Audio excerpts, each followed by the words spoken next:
வணக்கம் குழந்தைகளே. இன்று நாம் ஒரு புதிய மற்றும் அழகான கதையை பார்க்கப் போகிறோம். இந்த கதை முருகன் கடவுளின் அன்பும் பொறுமையும் நற்செயல்களின் மகத்துவம் பற்றி சொல்லும். கவனமாக கேளுங்கள். ஒரு அழகான வண்ணமயமான காட்டில் ஒரு சிறிய பச்சை கிளி வாழ்ந்தது. அது மிகவும் சுறுசுறுப்பானது, நன்றாக பறக்கும், பெரிய வட்ட கண்கள் கொண்டது, மிகவும் கியூட், குழந்தைகளுக்கு பிடித்த வகையில் இருந்தது. காட்டில் சில குட்டி முயல்கள், எலி மற்றும் பறவைகள் அதை ஆர்வமாக பார்க்கிறார்கள். ஒருநாள் அந்த கிளி காட்டில் சிறிய சிவப்பு பழங்களை கண்டுபிடித்தது.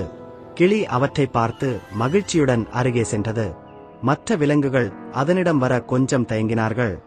ஆனால் கிளி அந்த சுவையான பழங்களை பார்த்ததில் மிகவும் சந்தோஷமாக இருந்தது.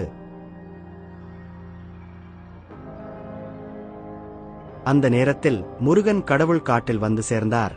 தெய்வீக ஒளியுடன், செம்பருத்தி மற்றும் நீல வண்ணங்கள் கலந்த தங்கசிவப்பு உடையில், கையில் வேல் வைத்து புன்னகையுடன் இருக்கிறார். கிளி அதிசயப்பட்டு என்ன செய்ய வேண்டும் என்று யோசித்தது. முருகன் கிளியை பார்த்து புன்னகையுடன் கூறினார், நற்செயல்கள் சிறியதாக இருந்தாலும் மற்றவர்களுடன் பகிர்ந்தால் பெரிய மகிழ்ச்சியை தரும். பொறுமையுடன் செயல்படுங்கள். கிளி மகிழ்ச்சியுடன் அனைவருடன் சேர்ந்து இருந்தது.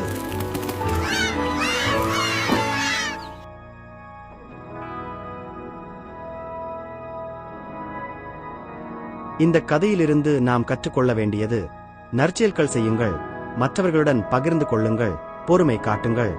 சிறிய நற்செயல்கள் கூட மிகவும் மகிழ்ச்சியை தரும்.